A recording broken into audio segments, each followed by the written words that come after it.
Welcome, friend. Tonight we travel to Normandy, June 1904, where the Atlantic Wall faces a gathering armada and the night holds its breath. A convoy was inked out of its orders as if it never existed, codename Ghost Green, and a single satchel of signals papers has slipped the record.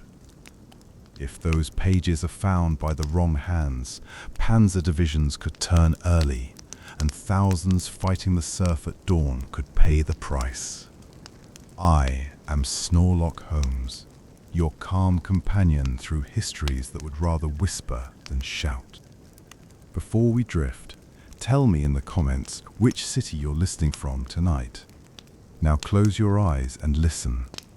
I'll carry the weight of the mystery for you. Chapter 1. Rain, Brass, and a Knock. Rain wrote its soft script against my windows, a silver handwriting that never needed to hurry. I sat in my study with the lamps low, the room warm and lined with books. On the table lay an antique Alders signal lamp, Royal Navy pattern, with its shutter blades resting like eyelids. I had been asked to catalogue it for a museum friend, and the work suited the night, precise, quiet, requiring patience but not force. Penelope, my old beagle, snored gently on the footstool, her sides rising and falling like a small bellows under a brown and white blanket of fur. I worked the tiny hinge screws with a jeweler's driver and stroked a drop of oil into the pivot of the shutter. An Alders lamp is a focused lantern used to send Morse code by light. You press the trigger, the shutter clicks open, and a beam of meaning leaps across water. When you release, the shutter closes the beam to darkness again. Flash, dark, flash, dark language distilled into pulses of night and day. I hummed a little tune I did not know I knew, and wrote in my notebook, shutter tension even. Spring soundless, blades square. Note tar residue. Something thudded softly against the door, not a fist, not a knock with knuckles. The sound of someone's weight meeting wood because there was no more strength left for formality. I set the lamp down and rose. Penelope's head lifted, her ear tips twitching. And then she settled again, trusting me to be the one to cross the room. I opened the door to sea wind and the smell of kelp. A young man in a soaked jacket leaned against the jamb. His hair was plastered to his skull, and his breath came thin and fast. He clutched a salt-stiffened canvas pouch with both hands, as if the sea itself were trying to take it from him. He made no sound. He simply met my eyes, put the pouch into my palms, and let gravity do the rest.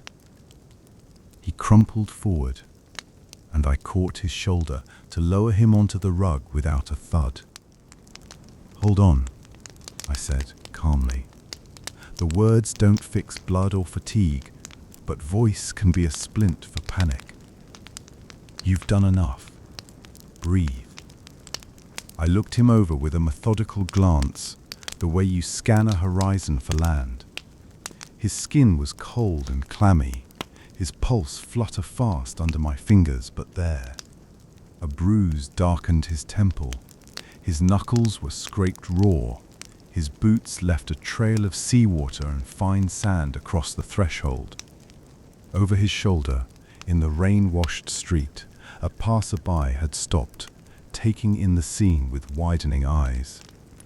"Medics," I called, steady and clear. At once, "He's breathing." The passerby ran, and within a minute, fast and yet in the gentle way of men who have done this before, medics arrived with a canvas stretcher and practiced hands. A stethoscope's bell touched the courier's chest. One medic murmured, "Alive, exhausted." Another nodded to me. We'll get him warm. You'll have your pouch. I stood by the door while they lifted him, keeping my breathing slow, and then the house folded itself quieter as they disappeared into the rain. The door clicked shut. The room smelled of salt and damp wool now, layered over lamp oil and old paper. Penelope sighed and pressed a muzzle back into her paws, as if to say, "This is your hour, not mine." The canvas pouch weighed on my hands like responsibility. On the desk, I placed the pouch upon blotting paper. The buckles were corroded and stiff, but not stubborn. They yielded to a patient touch. Water had left a tide mark across the canvas. Sand had insinuated itself into the seams. When I opened it, I found 3 things inside, each telling a fragment of a story in the way honest objects do. First, a jagged fragment of radio log paper, salt wrinkled, the ink run at the edges but legible in the middle. 033 set ZUB, G Green outbound, ETA 010, bearing SE by E Frec 315180 KCs, C state 10. I read it twice, aloud but softly, to hear the cadence. Letters and numbers that looked like nonsense until they stood next to a known day. The approach to Tex. June 1944, 0336 hours. An outbound element. Ghost green. Second. A brass shutter plate, palm-sized, engraved with a stamp. K72. Its edges held flakes of Kriegsmarine green paint, so the brass winked through at worn points, and grains of sand had fused into little crystals of salt and grit along the rim. The metal smelled faintly of tar and kelp, as if it had spent long nights facing wind.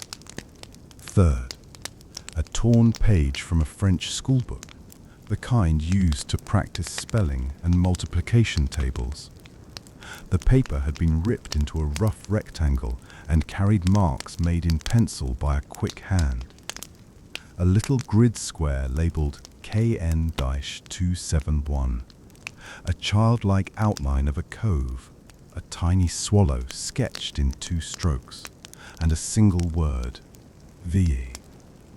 Even if my schoolboy French had not remembered the meaning, vigils, evening gatherings, word would have hung in the air like a candle flame. I had stopped humming. The room had too.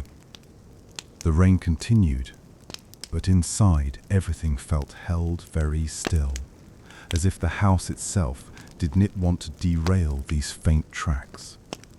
I touched the brass shutter with a fingertip, then the paper. The Alder's lamp on the table seemed to tilt its eyelids toward the newcomers, as if the past had invited a cousin to tea. "Ghost green," I said to the empty air, to Penelope, to you. A convoy erased from its own orders, a line at 0336 that says outbound, arrival before dawn. A brass shutter stamped K72. A French child's page, with a grid that looks like Allied map indexing, a swallow, and a cove called Veille. The courier's silence had said everything he could not. I flipped my notebook to a new page and wrote, with the same neat hand I used to calm storms. Delivery received. Salt. K72. G Green outbound, ETA B0 Farfware, KN274. Swallow. Veille. I underlined K72 and let the line rest under the metal on my desk. "Very well," I murmured. "If no one else will remember you, Ghost Green, I will." Let's begin. Chapter 2. In which ghost Green whispers from the blotter. The rain softened, and with it the sharpness of the outside world faded until only the desk, the lamp, and the papers existed. I have learned to make the space around a problem as simple as a shoreline at low tide. Leave only what the waves abandon, and you will see what mattered to them most. I laid the items in a careful row. On the left, the radio log fragment. In the middle, the brass shutter stamped K72. On the right, the schoolbook page with its grid and swallow. I spoke in a cadence that could carry a tired mind. This here, that there, and between them the shape of a plan. Operation Overlord, I said. You know the name, even if you were never asked to wear a uniform. It was the Allied plan to land in France and end the war by opening a western front. Neptune was the sea part of it, the ships and landing craft and gunfire. On June 1904, 5 beaches, Utah, Omaha, Gold, Juneau, Sword, were each a doorway. But days like that are not only waves and steel. They are also smoke and silence. Deception had to work, or all that steel would break against a wall. Deception had a name too: fortitude. It convinced German command that the main blow would come at Pas-de-Calais, not Normandy. It kept panzer divisions far from the real beaches for crucial hours. If a satchel of signals papers fell into the wrong hands, those illusory patterns could unravel. Panzer redeployment could come early. The quiet arithmetic that underlies survival, minutes gained, yards taken, would swing the other way. I tapped the radio log fragment gently. 0336 G Green outbound ETA 0150. Bearing southeast by east. Frequencies noted 315 and 480 kilocycles. Sea state 4, which means choppy but workable. If you were moving a small convoy in darkness, hugging the rule of no radios, you'd still have ships listening to these bands. Paper remembered them. It always does. I slid my forefinger to the brass shutter. K72, I said. Letters and numbers, but they felt like coordinates of a paranoia. Kriegsmarine posts along the coast had numbers. Some were observation bunkers, some were signal stations. This shutter belongs to a lamp that blinks messages by covering and uncovering light.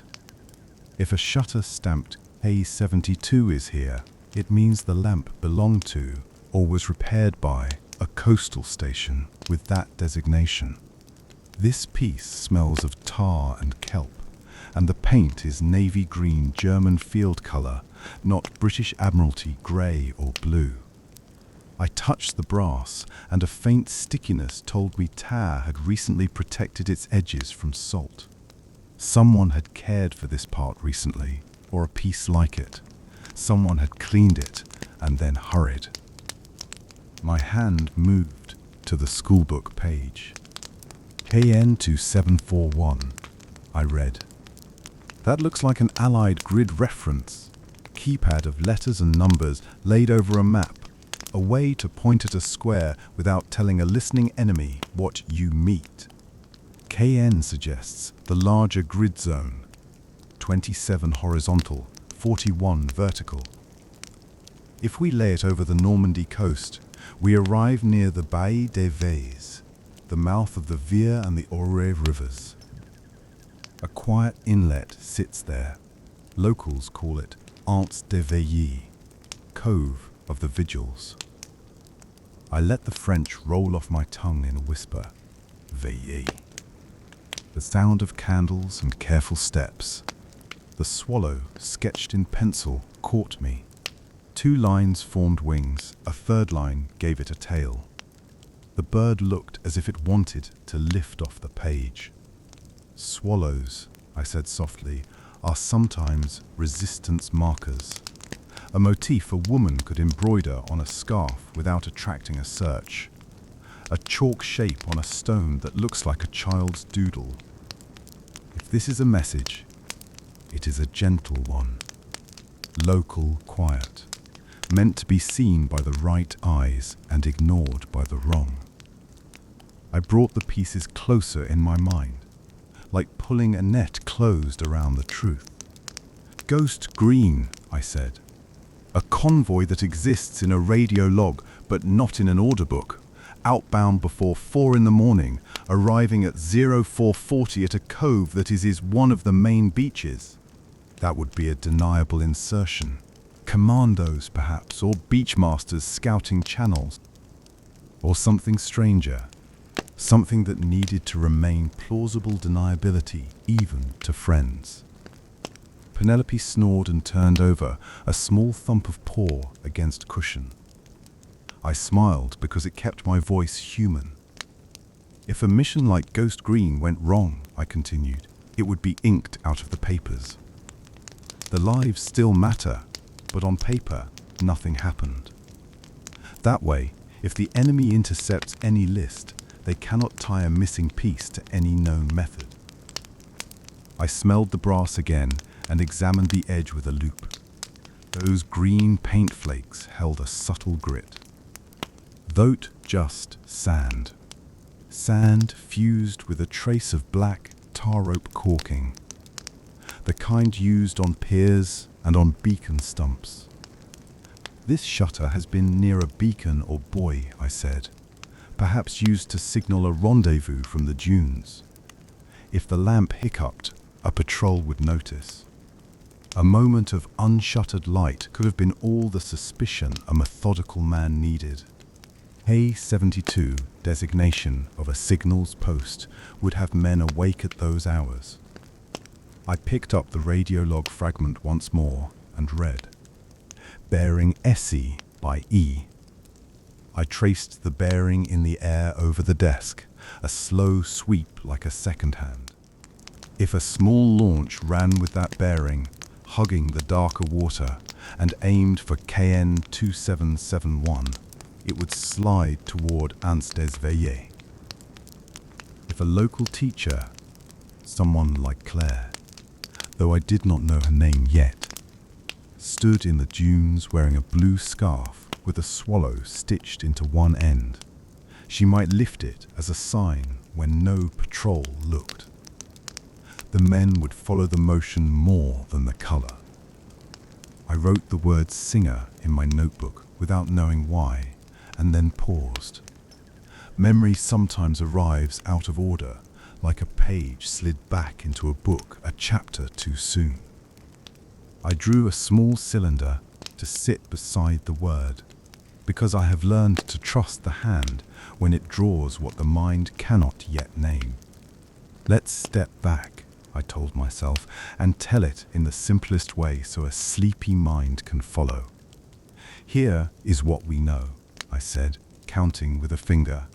1. A convoy called Ghost Green left its mothership around 033 said and planned to arrive around 0102.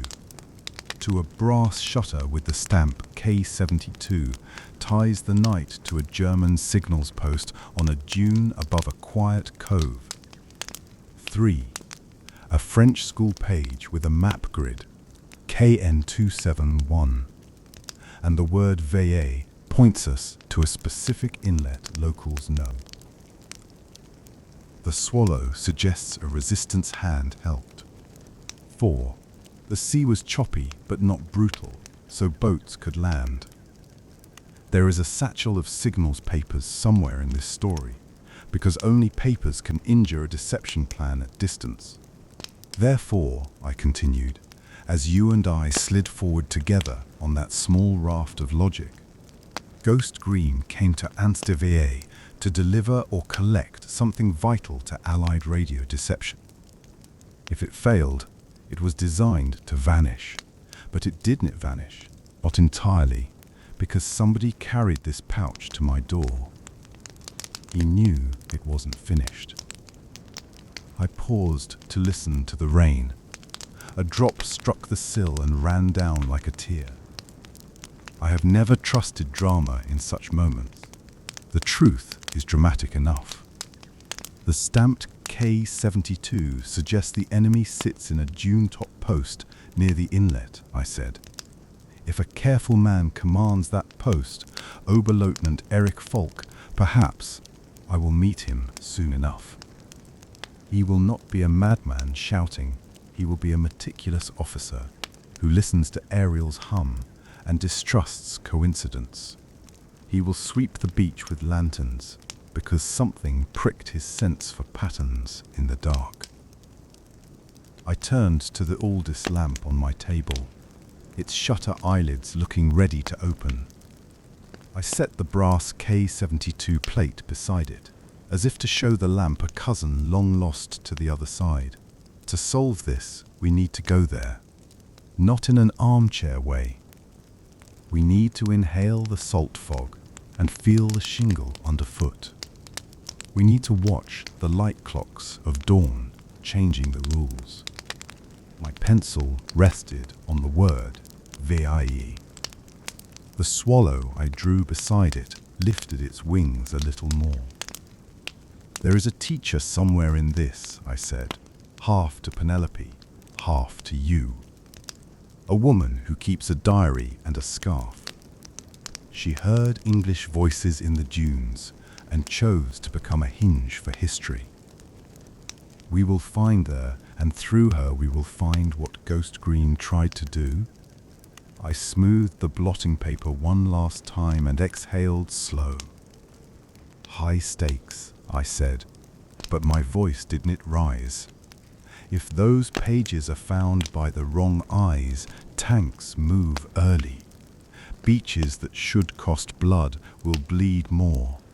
If they are kept from those eyes, the sea can do its work as planned, and the door opens. I reached to dim the lamps. I have a ritual for these cases. It isn't magic. It is a method. Calm the room, hold the object, leap like a seam between times, and then step across. Penelope, I whispered, guard the home front. She snored in reply, which I took as acceptance. Chapter 3, in which we close our eyes and wake to surf. I accepted the case, not with a flourish, but with a breath. Yes, I said to the room, and to you, we go. The ritual is simple. I place the important object where I can see it last and find it first. Tonight, that meant setting the brass K-72 shutter on the blotter beside the antique Aldays lamp and lining the radiolog fragment neatly above it. I folded the schoolbook page and slipped it partly under the shutter, the swallow peeking. Then I dimmed the lamps until the room held only a slow glow over paper and brass. I sat in my chair, the one that fits me like a good coat.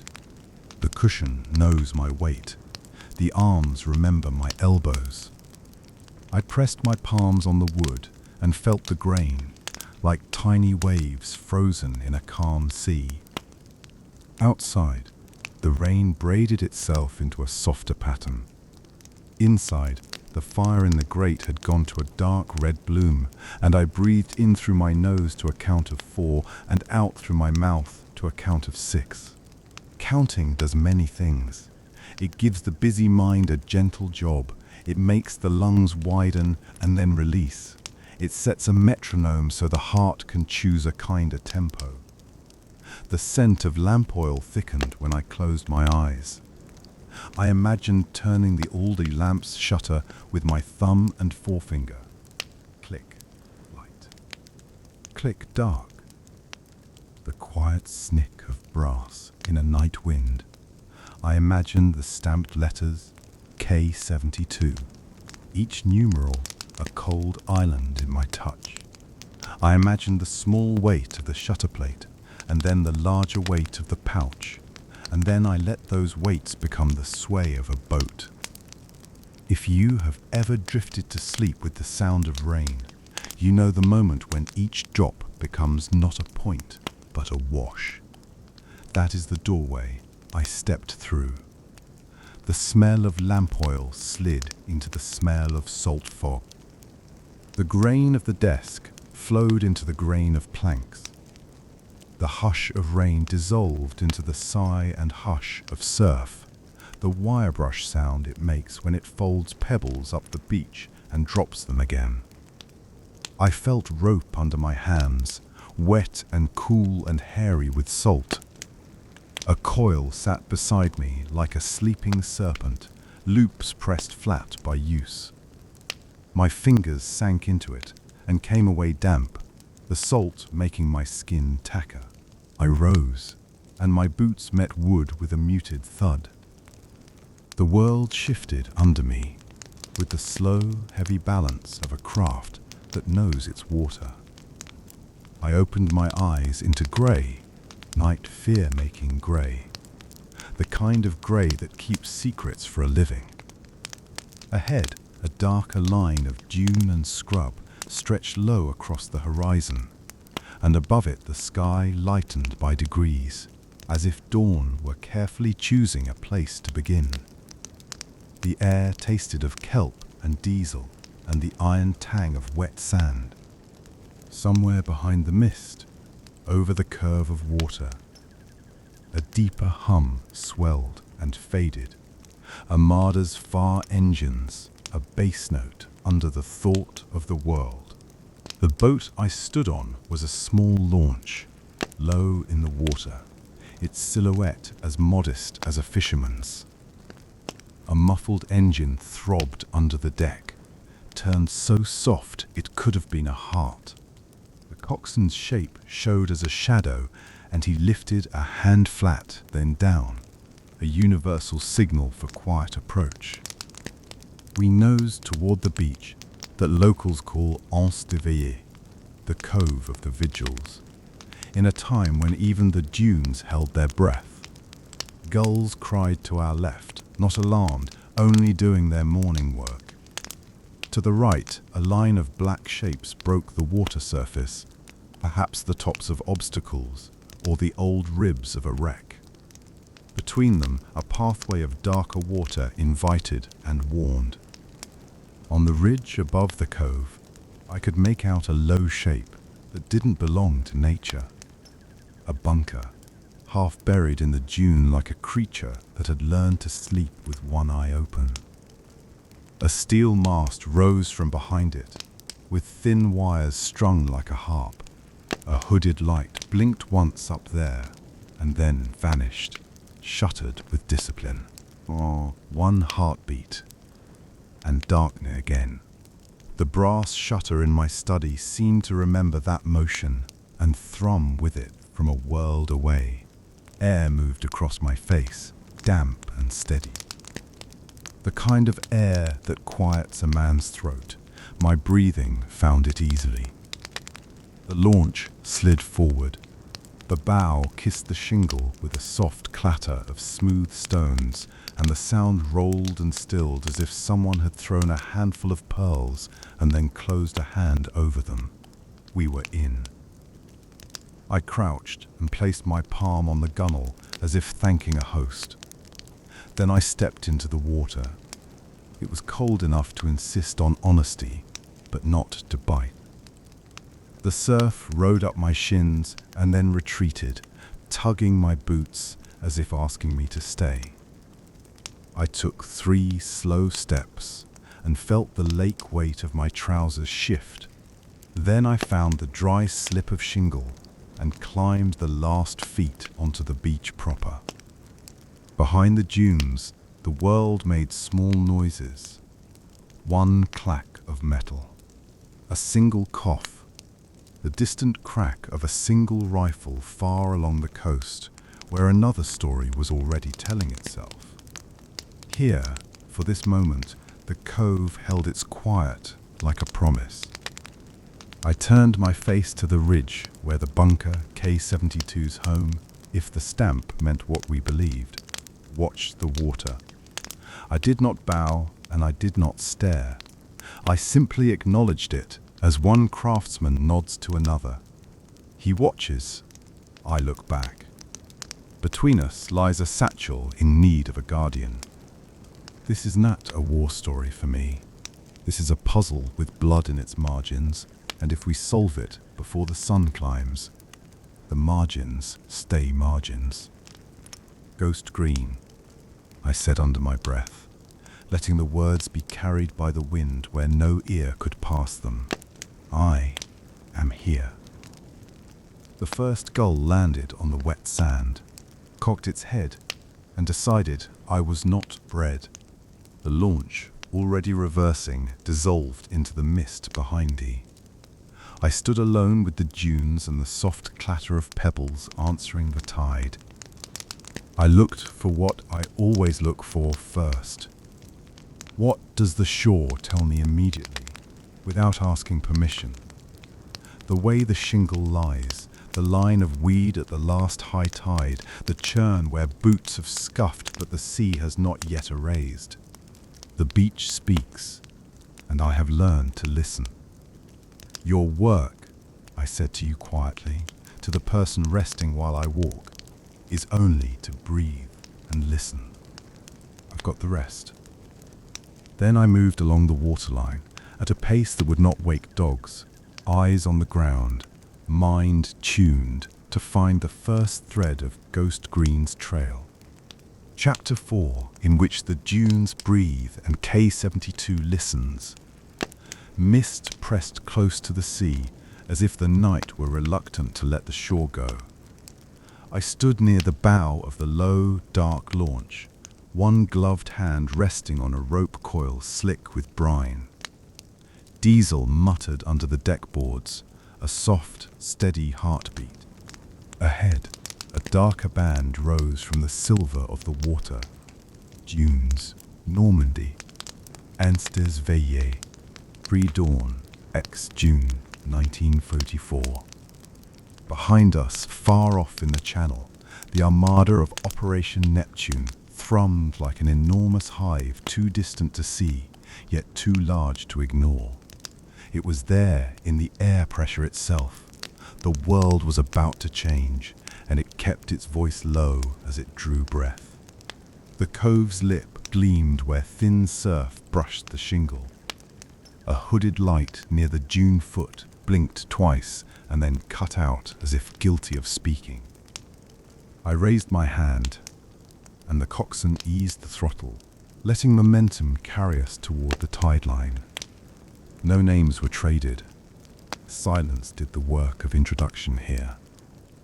On the ridge above the beach sat a shape that pulled the eye. A low bunker shouldered against the sand slope, and beside it a steel mast banded with crosspieces, like a harsh, spare ladder.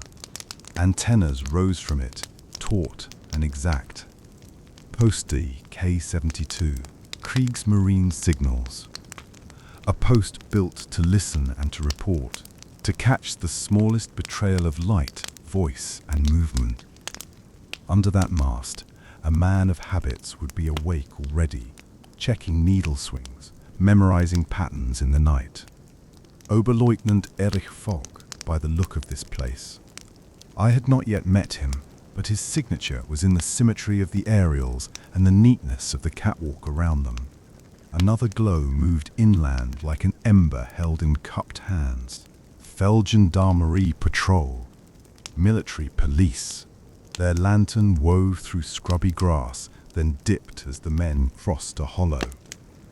Far to the east, stray rifle fire cracked and crawled under the wind. Small arms noise from other sectors, testing nerves and darkness. The Atlantic wall was awake and pulling on its boots.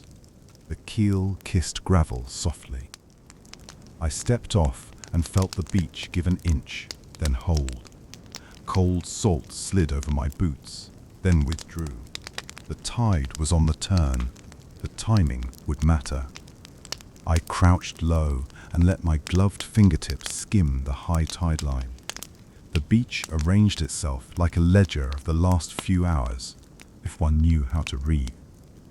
In the thin tangle of kelp and rope, I saw a broken quick-release buckle, dull grey, stamped with a tiny anchor ringed by laurel.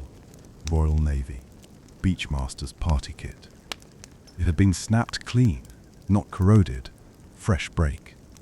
Beside it, tarred cord with glittering fragments stuck in its sticky sheet, paint chips, sea green, the exact field color I had seen on the brass shutter stamped K72 on my desk. Paint transfers marked contact between an object of green paint and this cord, and the tar was still tacky with a cling of kelp grit. That meant hours, not days. I breathed out and let my hand hover over a row of prints. Boots with the wide, rough heel of German jackboots, but the rounded, siped sole of British DMS boots. Direct molded sole, rubber patterned for traction on wet decks and stones. The stride was measured, heel and toe deep in equal bite. A man carrying weight but keeping balance. He had landed near the waterline and moved up the shingle toward the dunes. The print was not yet softened by wind. The man had been here before the tide began to ebb, that fixed time in the last hour. On the sand near a clump of beach grass lay a cigarette butt with a flattened end and a faint trace of lipstick pressed into the paper. Galway's. Strong, local. The lipstick stain was thin, pale, not glossy worn by someone practical, not painted for show. Near it, caught on a thorn of brittle grass, a single thread of wool dyed a blue that resolved in the mist like an old bit of sky. I let the calm facts line up. A Royal Navy buckle from a beach party kit meant our vanished convoy, Ghost Green, had indeed grounded here. The paint chips that matched the K72 stamp on the shutter in the pouch delivered to my desk tied this particular beach to a particular signals post. The DMS boot print said British Commando presence. The Galway's butt and the blue wool thread suggested a French witness, one who had waited here, smoked quietly, and crawled low enough through grass to leave a thread. Resistance, a liaison. Good. The hooded light that had blinked. Likely a signal from a watcher low in the dunes. One brief syllable of reassurance or warning. It had been shuttered at once, as a careful person would do with a German post right on the ridge. I bent to the lip of a dark opening where a rain gully had been improved by human hands into a culvert. Sand had choked it so that a man had to slide sideways to pass. Water lapped in a slow, regular wash, like a breathing thing. The air was cooler there and carried the scent of iodine and rust. Someone had been hiding in this shadow. I listened. A detail is a door. If you stand still long enough, it will open. Wind combed the grasses on the dune, making a sound like whispers caught in cotton. The steel mast on the ridge creaked once, a short complaint, then quieted. The lantern inland moved again in a patient pattern.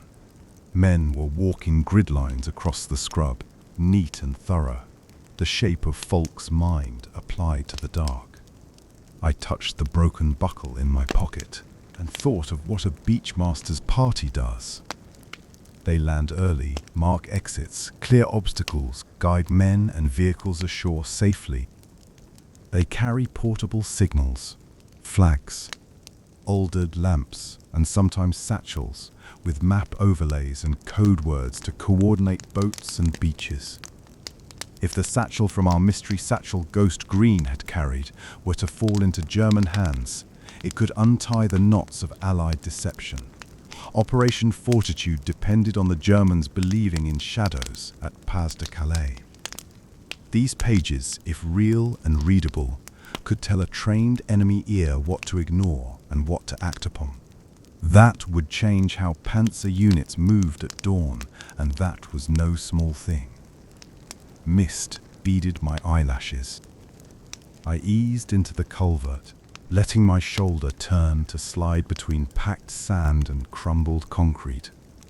Water touched my boots, then my ankles. I moved a foot, then waited.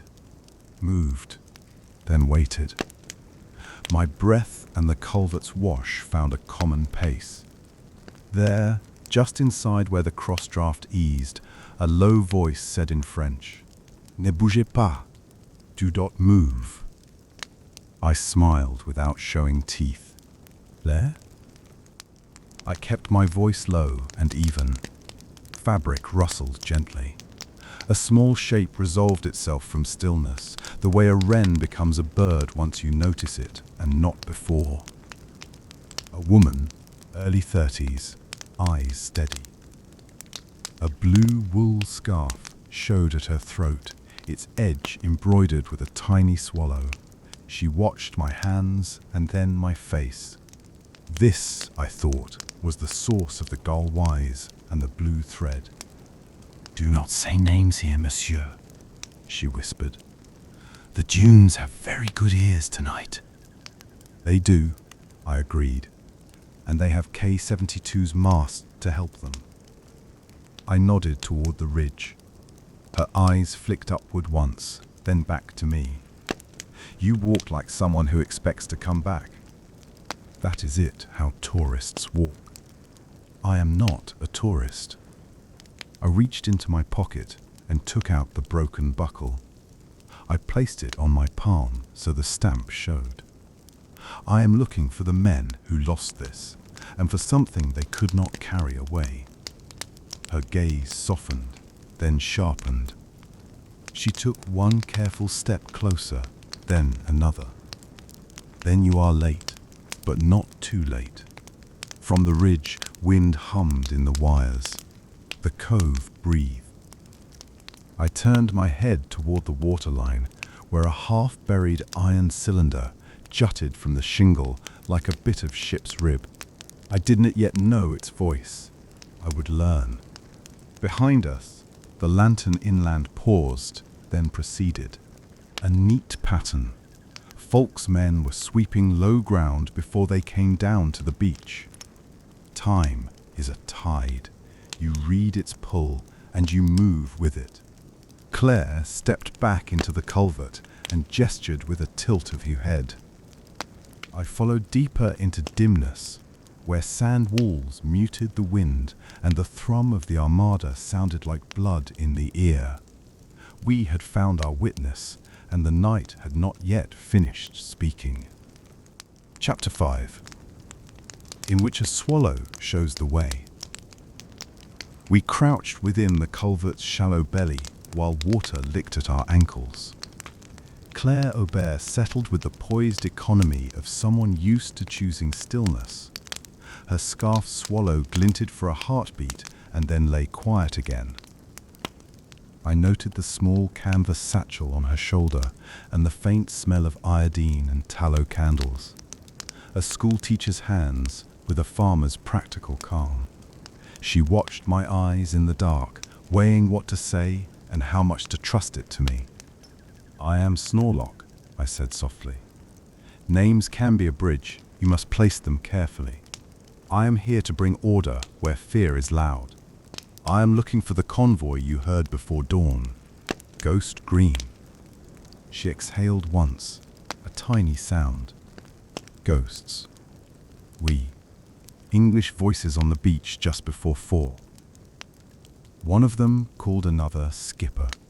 They kept their engines as quiet as mice. The sea wanted to help them dive into the sand. I placed a light low, only a flicker. I shuttered it as soon as wind thought of moving. "The hooded blink," I said. She nodded. They came ashore near the old beacon stump. We call it the Singer because when wind is low from the west, it complains like a woman who has lost their rest. It is a piece of an old channel mark, I think. Rusted, hollow, half buried. Boys throw stones at it to make it cry. My eyes felt the weight of the dark beacon on the shore, even without looking. They met someone there? She tilted her head. Two men in rubber coats. English. One walked like a sailor, one like a small stoat. They carried, how do you say, bundles. They said singer with the heart like a bell. I guided them to the culvert. They didn't want to be high where K-72 could see. I pointed them to the beacon when their boat was quiet. It is as good a letterbox as you are likely to find, with a mast looking over your shoulder. Then shots. She set her jaw in the way of a person who has seen trouble enough to expect it. A light on the ridge, a flare. It was not bright, but it was enough. A patrol on the track above the cove that should have been at Gorquigny instead of here. They came early. They must have smelled something. One of the English fell in the shingle. He did not cry out loud. His friend made a sound like a kettle taken off the boil. Quiet, but you could taste the heat. I pressed a hand over the wounded one's mouth as the patrol passed. Later, there were flames low on the beach, oily like a small can burned to keep hands warm. It was there and then gone. The post on the ridge had light trouble tonight, I said, letting the words rest. K-72. She made a small, precise motion. From inside her coat, she produced a dull brass piece, shaped like a shutter leaf, green paint flaking from its edges, sand fused into the paint like sugar. I took it and turned it in my hand. K-72 stamped tidy in the metal. Near the dune dop, she said. I picked it up before morning frost thought about it. I thought, if someone at K-72 lost a part of their light, they had to open it too quickly or with panic. No? They do not panic. That one fault counts breaths for a living. Something made him count faster, I whispered. A report, a glint, a voice on the wrong frequency. She watched the slow sway of water at our ankles. There are more things you should see. She reached under a stone jammed into the culvert wall and removed a small object wrapped in oilcloth. She unrolled it to reveal a torn page from a child's schoolbook stained a faint brown tinge of iodine. Numbers and letters printed faintly in French, overlaid by a pencil sketch of a cylinder half buried in Dot's shingle. A neat arrow pointed to it. Next to the sketch, a square grid block, KN-27 thumped 1, in small, cramped hand.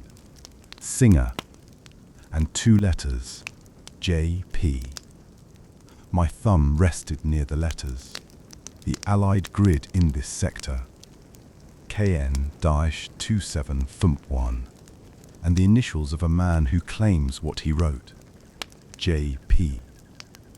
She nodded once. He tore that from a child's notebook to compress his sleeve with a belt. He was bleeding. I held his hand as the patrol passed. He whispered something, not to me but to the air, as if to send it along a thread to another person later. Singer. Satchel. JP. He let the page go because he needed it more on his arm than in his pocket. What time? Near 4. I keep time like a nun. The bells at Isignard travel on the sea on damp mornings. It was before they sang the quarter hour. She reached again into the oilcloth and unfolded a small wallet, waterproofed with a smear of wax. Inside was a faded photograph of Plymouth Hoe, a long promenade and Smeaton's Tower lighthouse standing over the water in the light of a Kinder day. A stout figure leaned on the railing, hat askew, grinning at the camera. On the back, in pencil blunted by use, someone had written, "For luck. Mum says mind your hands." "Jay left in the wall here?" I asked. "She didn't hide it by mistake," Claire said. It was placed, like bread for a bird you want to come back tomorrow. He pressed it in the mortared crack because he had to move his hands free. It was not for me, but I honored it. The tide would not wash it from here. I took it only when I heard feet in the grass again, feet that count. We both listened. Up on the ridge, wind found new notes in the mast. The lantern moved, paused, moved. Gridwork. Men trained to cross belts of ground in a set pattern. Folk's patience laid out in steps. I set the K-72 shutterpiece beside the torn grid page on my knee and let the shapes talk to each other. The green paint had the same chalky depth as the flakes caught in the tarred cord on the beach. The grid and arrow matched what my eyes had already measured between the cove's stone and the ridgeline. JP had used his energy to write only what a future him, or someone acting for him, would absolutely need. The place, the object, the claim. "Claire," I said softly, "you wrote Vélez somewhere else, did you not? On a page, a diary. You mark what the town called this cove." She blinked, then smiled, the first expression with warmth enough to cut the chill. "I write so I remember exactly how I felt someday when I am old. My grandmother did this. Men who shout like doors slamming cannot take away a page written in small, careful letters. I call the cove what we have always called it, the place of keeping watch, of evening visits." "You embroidered a swallow on your scarf," I said. "A mark that says, 'We fly home.' Also a mark someone might draw absent-mindedly when copying a child's page for a field dressing." Her hand touched the swallow at her throat. "It is easier to make a small bird fly than to force a large man to move." She inclined her head, satisfied that I had seen enough to speak plainly. "What is it that you will do?" "Find a satchel," I said, "before a man with a map case and tidy lips decides it belongs to him. The satchel holds the patterns of German signals and the echo of Allied woven lies. If Folk reads what is in it, he will use the truth of fortitude against its makers. He will tell men with tanks where the biggest threat really lives. They will move more quickly than they should at dawn. Men on beaches will die who should not. We cannot let that paragraph be written." Claire nodded without drama. "Then we do not let it be written." She reached into her coat once more and placed something flat on my palm. A bicycle lamp lens, cello tape around a cracked edge, carefully repaired. "Mine," she said. "You will need it to be somewhere I am not, and I will need the dark to be where I am." "You are very calm," I said. She tilted her head toward the mast. "A man up there has made a kind of prison out of wind and wire. Calm is a way of holding the key to a door until it is time to use it." "And hold it," I whispered. "We will use it soon." She tucked the schoolbook page back into its oilcloth and slid it into the wall hollow. The Plymouth photograph she let me hold for a heartbeat longer. "For luck," she said, echoing the back of the picture, and then returned it to the crack with the same care a librarian gives to a book. Outside, the sea of the channel took a long, slow breath. K-72 above us listened. It had heard the English in the dunes. It would soon listen harder. Chapter 6, in which Ghost Green speaks from the dark. Lantern beams walked the face of the dune in measured arcs. They swept and paused, like a metronome set to suspicion. Men's feet made a sound distinct from the sea's, dry, finite, a scuff under weight, a heel's small authority. A sharper light flare once on the ridge, then winked. A very pistol test. Someone checked the flare's cap and set it back in its leather pocket. Claire and I withdrew deeper into the culvert 2 steps, then 3, until the ceiling tilted lower and the walls narrowed with sand washed in by years of rain. The channel's salt breath cooled our faces. My ankle bones ached with the water's hush. I lay one hand on the sand wall and felt its tremor when a set of boots passed within 6 yards above.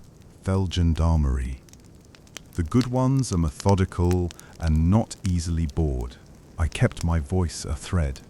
Falk's men are patient. He will not rage down onto the beach and trample looking. He will finish the inland grid, then send a file down the fisher track, spacing the men 3 paces apart. I can hear his habit in their footfalls. He has trained them to take measurements with bodies. Falk listens to the radio like a priest listens to prayers, Claire murmured. He hears mistakes men make before they know they have made them. To hear a mistake, he must first assume men will make one, I said. He has stood in wind too long. He has come to believe the wind is on his side. We both went still at the same moment. The water at the mouth of the culvert made a sound different by a single letter. It slurred once, as if a new weight dipped into it, and then out again. Then a barefoot scrape on stone, a stifled breath, a soft suppression of a groan. A shape leaned hard against the culvert's lip and then folded in, hands first, then shoulders, then a collapsed chest. Salt and iodine and metal filled the small space with an iron-sweet smell. Claire reached him first. Her hands were steady. She pressed 2 fingers to the man's neck, then to the inside of his wrist. "Doucement," she whispered. Slowly, the man's breath came ragged, then shorter, then steadied into a shallow rhythm. He swallowed. The sound was loud enough to seem dangerous. I slid close and saw the outline of a commando sweater under a torn smock. The man's beret, crumpled and soaked, clung to his head. Its little black anchor badge, Royal Navy, was smeared with sand and something darker. Webbing had been cut loose at one shoulder to free his arm. The sleeve there was bound with a strip of schoolbook paper, soaked in iodine and now brown. He held a snapped lanyard in the fist near his chest. The broken buckle on its end bore the laurel-ringed anchor, the same stamp as the one in my pocket. His eyes found mine in the dark, like a ship finds a lighthouse, with one good flash between fog. "You," he said, and the word fell apart. He tried again. "You're not Jerry." A breath. A dry, humorless smile. "You don't smell like cigarettes I can't afford." "No," I said. "I don't." He closed his eyes, opened them again. Jack Penhaligon, petty officer, Beachmaster's party, Ghost Green. He said the last 2 words as if they were a joke only he and a handful of men would ever laugh at. "Jack," I said, "you are alive. That is our first victory tonight." He nodded once, then pressed his lips together to cut off a sound the body wanted to make. He took in air in short sips. Claire put her scarf behind his neck to keep the culvert's edge from biting. He gave her a glance of thanks, compressed and real, and then looked back at me. "The satchel," he whispered, the word barely shaped. "The singer."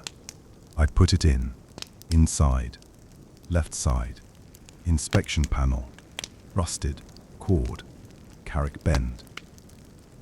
He moved his hand as if tying air by memory. He was supposed to bring copies. The clerk, the German, Martin, said he was done typing death for them. Said he could sing the key sheets from memory, but needed paper to show our people they weren't getting a ghost. He was quiet, looked like he lived in a library and hated every book. Jack's mouth pulled into a line that wasn't quite a smile. We were to pull him out and take the paper. Prove it, then go. Nothing dramatic. Get in, get out, and let the big show play on schedule. You met him? I asked. Jack stared at the ceiling as if he could see through the sand to the stars that would be there if the mist allowed. His shadow heard breath. One of my lads put a hand on his sleeve in the lee of the singer. Then a flare. Wrong patrol at the wrong time. Folk's boys were early, or one of ours turned a light longer than they should have up there. He jerked his head toward K-72. Shots. Not many, but enough. Someone fell. Someone else decided to live loudly so the rest of us could live quietly. He swallowed again. I saw the satellite sheet's corner, waxed canvas. Could smell the machine oil through the wax. I put my hand in the singer, opened the panel with a prayer and a bit of rag, pushed the satchel in where rust can keep a secret, closed it, put a little stone in the seam. She sang when the wind found her, like a throat clearing. It would keep men's eyes up and not inside. He moved his right hand to touch the snapped lanyard, then winced. I cut my webbing to keep this arm from dragging. Couldn't carry the satchel and my arm both. Told my skipper I'd mark it on a page. Wrote Singer and the grid and my initials, so if someone else had to fetch, they know who had the right to take it. I bled on a child's sums. That's a thing I'll have to answer for one day. You did well, I said, and let the sentence hold steady so it could do its work. He nodded slightly. If the satchel goes to Jerry, if Falk opens it and recognizes pattern talk, he makes calls up the wire that change where steel goes at dawn. Our bluff, fortitude, looks less like a ghost and more like a trick, and tricks make men angry but not slow. They send panzers down from where Patton's phantom is supposed to be. Omaha, Juno, Sword. I know the names.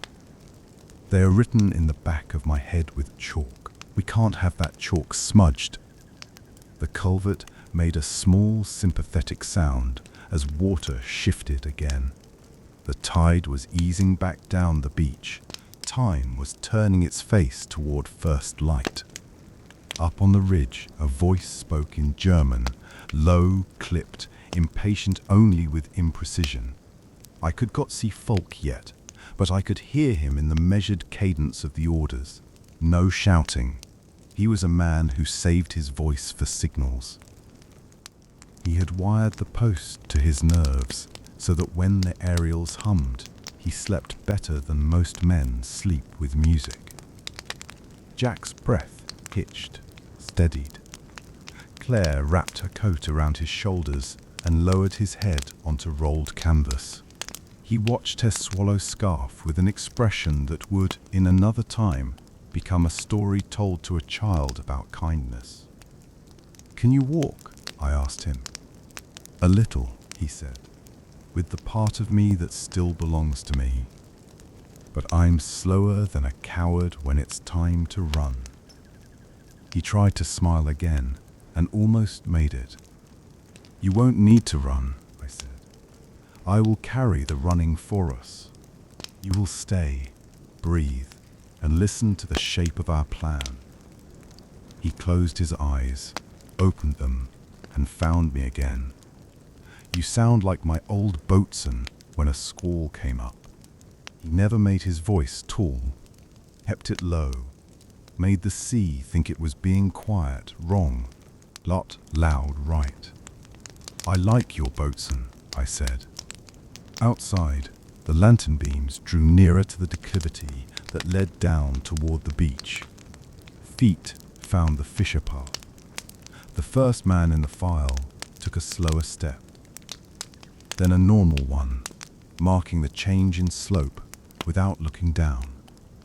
The second man changed step to match without looking at the first. That spoke of drilling, false imprint. They would come down in 3-pace spacing and then break the beach into ribbons with their eyes. "The singer," I said softly, as if saying the name would place a calm hand on it. Left side inspection panel. Cord tied off in a carrick bend, stone in the seam to make it sing. The tide easing, the mast's ears alert, a satchel inside. We have the shape. Now we need the last clear decision before dawn.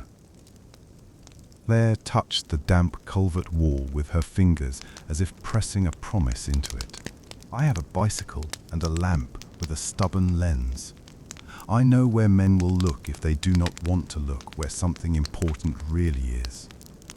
Jack took a breath that shivered only once. "I left a photograph," he whispered, "in the wall. If I don't come back to get it, someone has to tell the photograph that I tried." I laid a hand on his shoulder. "We will do better than trying," I said. "We will do what is needed. Quietly, calmly, and then the big noise to the east will have the stage all to itself." He closed his eyes. It was not sleep. It was simply the body's momentary retreat from its own alarms. Above, the mast's aerials hummed as the air changed temperature. In the distance, far across water, a long, low rumble began, a sound like heavy furniture being moved in a house you do not own. Naval guns tested their throats. Time gathered its breath for the hour, H-hour that would crack the night open. We had hours, fewer than we wanted, enough if we used them like a blade, not a club. Chapter 7, in which the pieces click like shutters. We slid into a shallow pocket in the culvert, where the sand wall bowed out enough to make a small den. Claire arranged her coat over Jack's shoulders and pressed a folded cloth to his bandage until the color changed less quickly. He sat, propped, eyes half open, not trying to be brave, simply trying to be quiet. Good.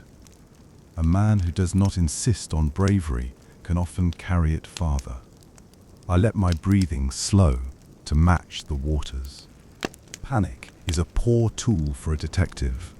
Clarity, however, can be held like a lantern behind the ribs. I set it there and let it light each bit of the puzzle in turn. "Here is what we know," I said, keeping my tone even and unhurried so that the facts could align themselves. "We are at Anse de Veillet, a cove assigned to a main landing wave. The date is June 1954, pre-dawn. Operation Overlord, the Allied invasion of German-occupied France, is unfolding behind our backs on the grey water. Its assault phase, Neptune, depends on 1,000 moving parts and on one large trick, Operation Fortitude. Fortitude, the deception, makes the Germans believe the main landing will strike at Pas-de-Calais. As long as they believe that even part way into the day, their armored reserves will sit where they are or move slowly, and the beaches here will be less deadly for thousands who have never set foot on Normandy sand before. Jack nodded once, slow, as if each word were a step across shingle. I touched the broken buckle, the brass shutter stamped K72. The a child's grid page in the crack, and the blue thread that still clung to a thorn. Ghost green, a small convoy inked out of orders as if it never existed, came ashore here around 040. Whom? They were not saboteurs, but rescuers. Their task was to extract a German code clerk from the signals post right up there, K72, and to take a satchel of paper that proved the clerk and his memory were real. Claire listened with the unmoving intensity of a woman used to learning quickly in the spaces between danger. The first clue, I continued, was at the high tide line. The snapped buckle stamped with the laurel-ringed anchor, Royal Navy. Flakes of field green paint stuck in tarred cord, the same green as the brass shutter marked K72. Tracks of DMS boots. A cigarette butt with lipstick and a blue wool thread. These said Englishmen with a specific kit landed here, met a local witness, and moved into concealment near a place from which a K72 part had fallen. I lifted the shutter leaf. K72 belongs to Kriegsmarine Signals. They watch light and listen to radio. A missing shutter on a hooded light suggests hurried use or a small mechanical failure during some emergency, an unguarded flash that could have alerted a precise man like Falk that someone was signaling below. He sweeps his grids early, drops a patrol down the Fisher path before the hour he had planned to reach it. I looked at Jack.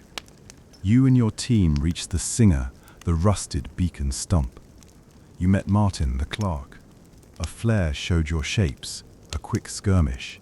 In those minutes, you opened the Singer's left inspection panel, slid the satchel inside, and closed it. You tied a cord with a carrick bend, a sailor's knot that holds but unties cleanly. You placed a small stone in the seam so the beacon would sing when the wind touched it. A distraction. A natural noise to explain away a small scrape. Jack's mouth moved. Yes, he whispered. All that. I nodded. Then you moved. You left a torn school page marked KN-2711 and Singer, initial JP, to tell a future you the exact place and authority to reach in and take what you had left. Claire sheltered you in the culvert and hid the page and a photograph for safekeeping. She picked up a K72 shutter leaf from the dune and tucked it away. The patrol passed once. It will pass again. Claire's scarf was damp at the edge from the mist. The embroidered swallow lay like a tiny compass rose. A logical chain, she said. Yes. Now the stakes, I said. And I said them plainly. If Oberleutnant Erich Falk, the signals officer at K72, finds that satchel and reads its contents, he can, because he is trained to do so, untangle Allied signal patterns that the clerk has written down to prove his worth. He can tell his superiors which traffic is real and which is false. That will encourage them to release Panzer reserves sooner in the right direction and to move with fewer doubts. That change in tempo could create a sharper, earlier counterattack at beaches like Omaha or Juneau. It could multiply casualties in the surf. The cost would be measured in men who do not make it up the sand. Jack stared at the wall and nodded once. Claire's jaw tightened for a second and then relaxed. The deadline is first light, I went on. After sunrise, more patrols, more aerial reconnaissance, more noise and metal and human eyes will flood this coast. Retrieval of the satchel, or even resealing it in a safer way, becomes nearly impossible. Our job is to act in the thin slice of night left to us, and to do it in a way that does not set off a tidy man's alarm.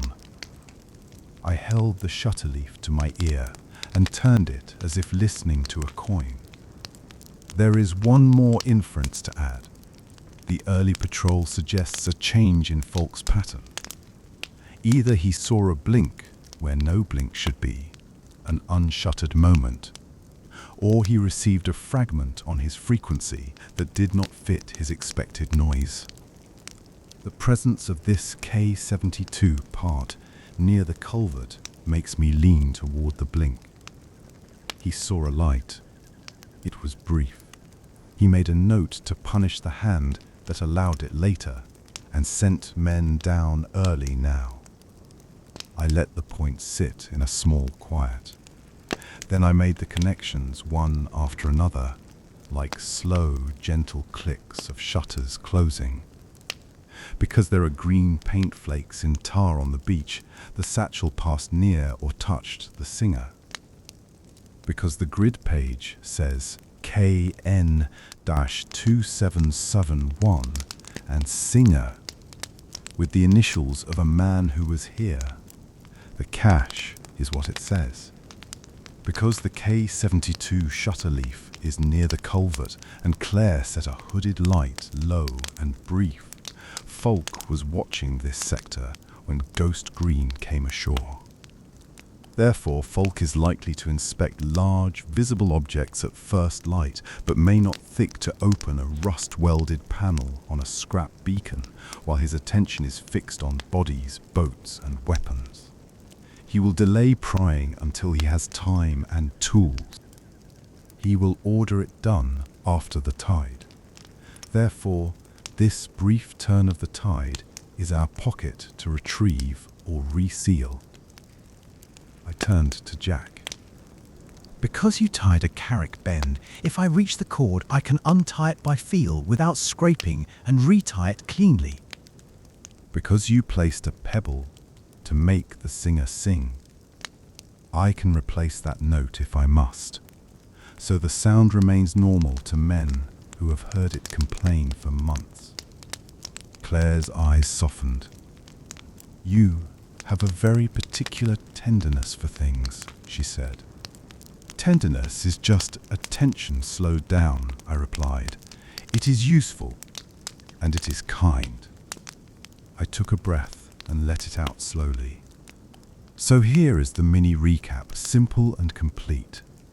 A convoy erased from paper, ghost green, came to this unassigned cove to pluck a man who could unweave German signals. A satchel that proves his worth sleeps in a rusted beacon called the Singer. A precise enemy officer named Falk is close and will be closer at dawn. If he gets the satchel, he will use its truth to kill the lie the Allies need, and that will bend the morning. We must fetch that satchel, or hide it even better, before the sky lightens. We will move like fog. We will use sound and light against a man who thinks he owns them. Jack's mouth twitched. You make it sound like a job we can do. It is a job we can do, I said, between a wave's run and the next breath. He pushed a little air through his teeth, something like a laugh caught in the act, then winced. Then tell thee how we write the rest. I looked from Jack to Claire and then toward the beach, where the singer waited with its throat full of secrets and that small stone set to make it sing. The mast above us listened. In the far distance, across black water, ships full of men exhaled as they closed the last miles. This coast had been trained to be unkind to visitors. It would not object if we asked it to be gentle for a minute. Chapter 8, in which we decide how to move like fog. I smoothed a small patch of damp sand with the side of my hand, and the culvert wall became a map table. The lines I drew were simple. Complexity is tempting under pressure. It is better to move with the fewest steps that can carry you. This is the cove, I said, tracing a shallow arc. Here, the line of shingle where the singer sits, left of center by 3 paces. The fisher track comes down here. I marked a thin groove. KK-72's bunker sits on this ridge with the mast here. The patrol folks' men are working a grid. I sketched rectangles inland. They will come down the track soon. The tide is on the ebb. Low pockets are forming between the runs of surf. Those hollows will have sound that hides other sounds. Between the hush and the rush, there is a breath to act. Claire leaned in. "What do you need me to be?" she asked. "Now, what do you need me to do? But what do you need me to be?" A good question. Some tasks require a thing changed into a person. Some require a person changed into a thing. Tonight would need both. "A distant fisherman," I said. "Someone moving where none should be." Your bicycle lamp, set low behind beach grass, can flicker like a person walking slowly, with a covered light at the far end of the cove. Here, I drew an X on the right-hand edge. Folks' men will see it out of the corner of their eye. They will feel irritated. Their irritation will want to chase it, but will not fully trust it, because Folk has taught them that obvious things are not always the real things. This small doubt will split them. 2 or 3 will drift toward your lamp for a minute. The rest will pause. That pause is our pocket at the singer. Claire nodded and touched the X. I can set the lamp on my bicycle and lean it at an angle that breathes when wind pushes the grass. If I shield it here, she put a finger above the X, the light will crawl on the sand instead of jump. It will look like someone careful, not a fool. "Good," I said. "I will approach the singer at the same time, using the hollows between waves to time my steps. That means I will move when the sea moves. I will be still when it slides back. If I have to set my hands to work on the hinge, I will do it with cloth soaked in oil from the rag you gave me earlier, Jack. Heat from my hands and the oil will encourage the rust to yield without a scrape." Jack's mouth softened. "The left panel," he whispered. "It's stiff at the start, then it comes like an old man who has been talked into standing up. There's a lip inside. Reach in 4 inches, sweep left. You'll feel the cord." He moved his fingers, mirroring the shape of a knot. Carrick bend, tied in the half-light while swearing with love. "It will loosen if you breathe on it like you don't want to wake a sleeping baby." I nodded. "If I can draw the satchel out cleanly, I will close the panel and pop the pebble back into the seam to keep the singer's voice the same. Then, Claire, I will carry the satchel along the back of the dune line to you. You will be here." I marked another point, with a crab pot frame made to look like it has always looked. "Your cousin's red spar buoy off the eel beds," you said. Her eyes lit with a small satisfaction that something she knew would matter. "Yes, old red spar. We call it coquelicot. Poppy. It marks a tangle of weed men who fish late at night, know by hand. Between the buoy's ribs and the pot's frame, there is a place where a canvas pouch can sit like a lump of old rope. No one who is it's my cousin will look there, not when there is shooting east. I can take the satchel there in 40 heartbeats, if the sand is kind." "Then do that," I said. "Stow it. The resistance can lift it later today, when the air is loud and attention is elsewhere." if I cannot remove the satchel, if time or metal argues too hard, I will reseal it deeper and mark the singer for you with a fisherman's knot on the outside. Here, I drew a small sign near the panel, a knot that looks like nothing to anyone but your cousin. He will come at noon with a limp and a basket of eels, lift the panel as if he were checking for mussels, and take what we could not. Claire smiled briefly at the thought of her cousin's limp. He has a beautiful limp, she said. It confuses men who are not from here. Jack, I said, you will remain inside this culvert. If the worst happens and Falk's men push down to the water and put noses into holes they should not, you will become something else. You will be a RAF airman washed ashore. Your beret will be gone, your anchor badge hidden. You will say nothing if you can help it, and only a small lie if you must. You will put your hand on your shoulder and wince like your wing just came off a plane. They will want to drag you up to K-72 and put you near a heater to talk. That will take them away from the singer for a time. I will be a problem somewhere else. He looked at me with the particular respect men give to a plan that packs courage into small motions.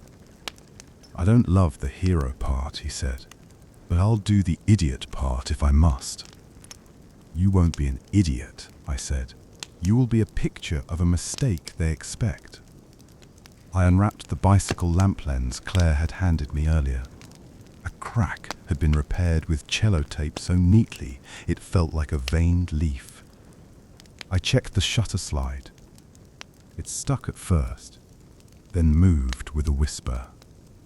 "This is perfect," I murmured. "We'll clean it with a rag to ensure it doesn't squeal when I ask it to be quiet." Claire took a breath in and let it out with the discipline of a woman who counts the beats between bells. "I will place the lamp now," she said. "When you hear a small stone skipping twice off to your right, sound every boy in Isignon knows how to make, you will know it is set. That sound will also make the patrol look where I want. Men cannot help looking at a sound like a boy's boast in the dark." "Good," I said. "Then I move. The first step is to accept the sea's timing as my timing. The second is to refuse to hurry. Falk is counting breaths. If we can do the same, we might get a whole minute past him." Jack closed his eyes briefly, then opened them. "There was a thing my mother used to say," he whispered. "When you carry a full bowl of soup to the table, you make your movements like you are teaching a baby to sleep. The soup listens to your hands. The satchel will listen to my hands," I said. "And the singer will listen to my breath." Outside, the wind shifted a degree toward the west. The mast above registered the new note, a faint vibration audible only because we had learned the mast's voice. The lantern's sweeps down the fisher path flashed briefly through low grass, then died as the men changed their angle to account for the slope. They would arrive at the bottom soon and lay their attention across the beach like netting. "We will go now," Claire said. "The longer we sit still, the more our scents belong to this hole, and the less they belong to the beach." She touched Jack's hand once, light as a moth. "You are very brave," she said. He grimaced as if the compliment hurt, which is how one knows it was true. We left him with water licking his boots and his head pillowed on the rolled canvas.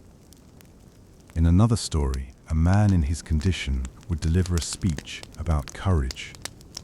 Jack simply nodded and closed his eyes, saving everything he could for the piece of work he might still have to do.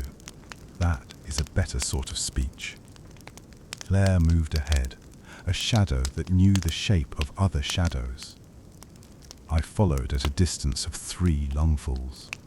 Outside the culvert, the dunes' faces were pale where the mist touched them. Grass bowed to a wind going somewhere with purpose. K-72 sat on the ridge like a listening ear cut from stone.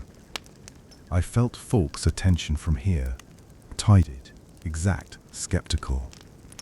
Claire slid sideways along the dune's base and vanished behind a thicket of low grass and thorn. I kept the line of the surf just in view, noting the intervals between waves. 1, 2, 3, hush. 1, 2, hush. The lull was long enough for 5 careful steps, if those steps belonged to a person who had nothing left to prove. I let my body learn the count, then eased toward the singer. The beacon stump was waist-high and rusted, its surface rough with the bite of salt and years. Half buried in the shingle, it angled a little as if the tide had pushed it in and then given up halfway. A seam ran down one side, a narrow smile in the metal where a panel could open if coaxed. A small stone sat in that seam as if the sea had placed it there and the metal had agreed to hold it. When a small gust pressed the stump, it made a thin sound, a complaint like a woman humming on a single note because a thought has caught in her throat. The singer earned its name without effort. I crouched and placed my palm flat against the cold metal, warming it a little with skin and patience. Cloth oiled with a touch of machine oil lay ready in my other hand. Breath up, breath down. The sea rolled in. I waited. It slid out. I moved. Across the cove to my right, I heard the soft tick of 2 small stones skipping in quick succession. Claire's signal.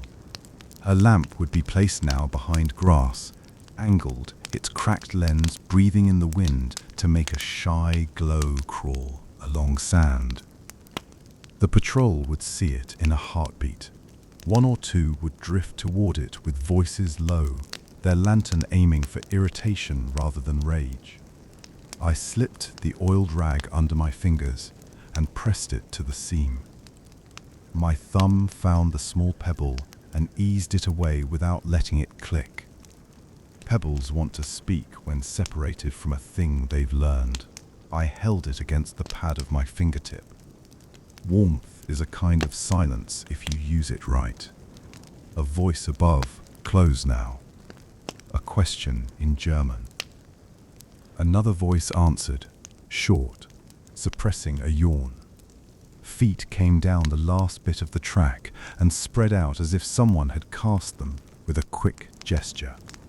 One man paused near the line of flotsam and shone his lantern into the tangle. Another's beam sliced across the shingle and the singer's far side, then passed onward as if uninterested in what had a name. I touched the hinge. It was a knuckle of brown iron that looked as if it had always been fused. It was not. Things that look permanent often are only stubborn. I rubbed warmth into the joint through cloth and then made a small, steady pressure. Nothing. Wait. Breath. Pressure. A sigh.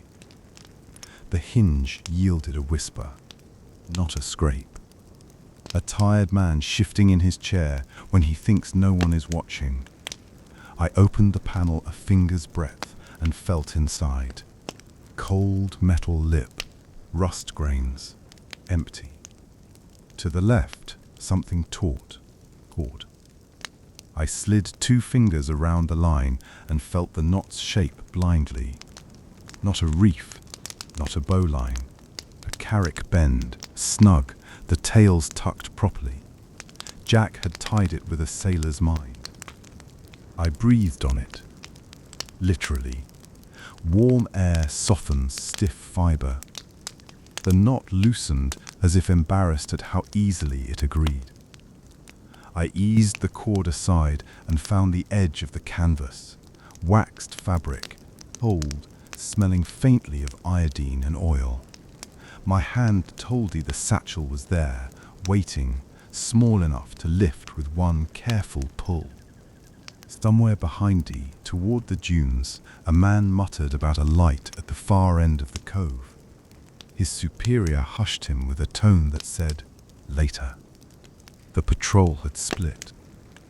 The pocket we had purchased with a cracked bicycle lens and a boy's stone trick was open now, newt wide, just wide enough for 2 hands and a breath. I closed my fingers on the satchel's strap and began to draw it toward the seam, the way one draws a sleeping child from a bed when a room is too cold. No hurry, quiet hands. The sea rolled in, generous with its noise. I pulled in time with its breath. The bag slid an inch, then another. The panel's edge did not complain. I stopped to wipe a grain that could have become a squeak if it found metal. A single grain is sometimes the entire case. The satchel came free to the seam. I slipped the pebble into my palm, set the panel gently against the lip, and paused. If I closed it now, with the cord's end loose inside, a future curious hand might hear a different song. I slid my fingers back in, caught the loose line, and laid it exactly where it had lain. Then I drew the panel the last fraction home, and with the oiled cloth between skin and metal, eased it shut with the lightest breath of pressure, until the seam took the pebble again, between lips. The figure hummed on the next gust, perfectly itself. I crouched in the hush between waves and held the satchel to my chest.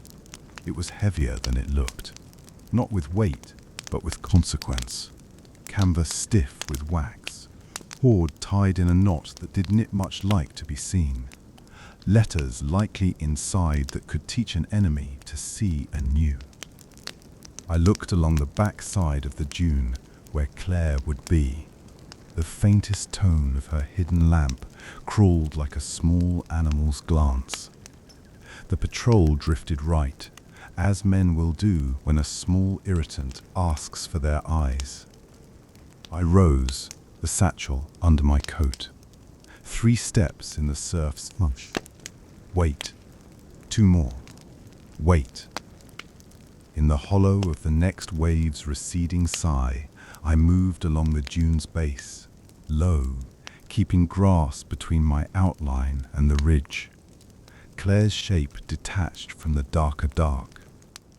She reached out and took the satchel as if it was something fragile and alive. It was. She cradled it under her coat, and her scarf swallow brushed the canvas once like a blessing. "I go," she whispered, coquelicot. "Go," I said.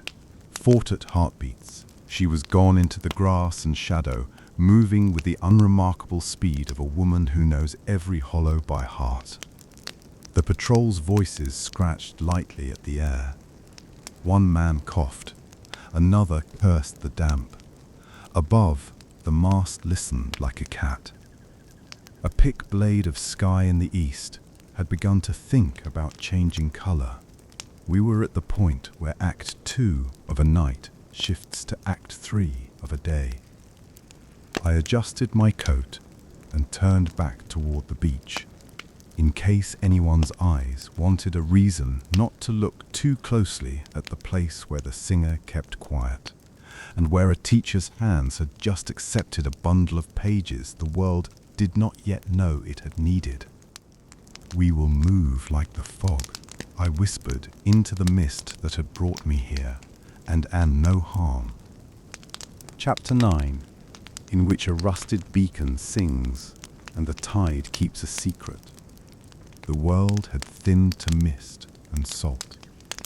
The dunes were quiet, except for grass whispering against itself and the distant throb of engines far out to sea.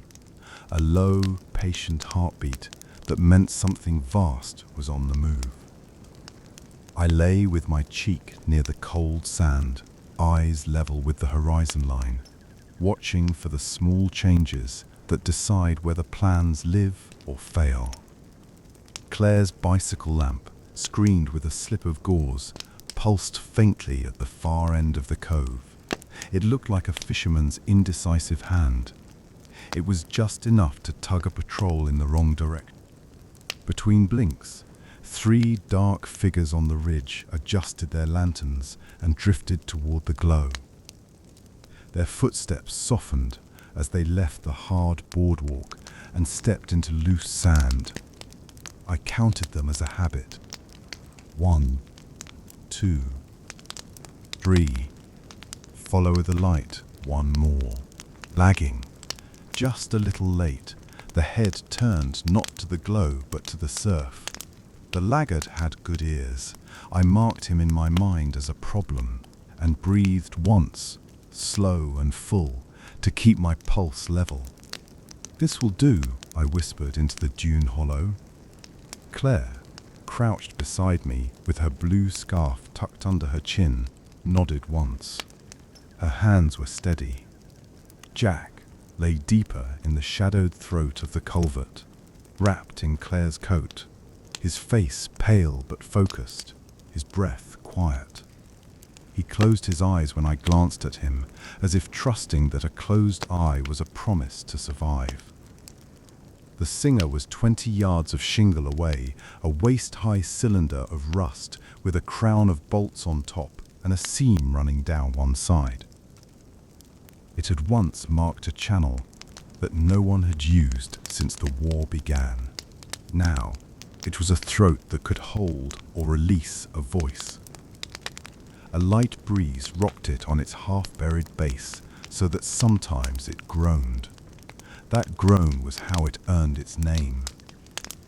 The locals had stories about it long before radar masts rose on the ridge. I moved, not fast, not slow. I placed each foot where the last surge had left the stones wet, so they would not crunch. I let a small breaker rush up, and then stepped as it pulled back, so the hiss of water masked my weight shifting.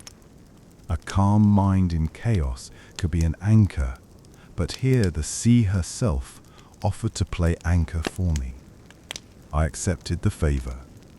Normandy, June 2nd, 1944, near dawn.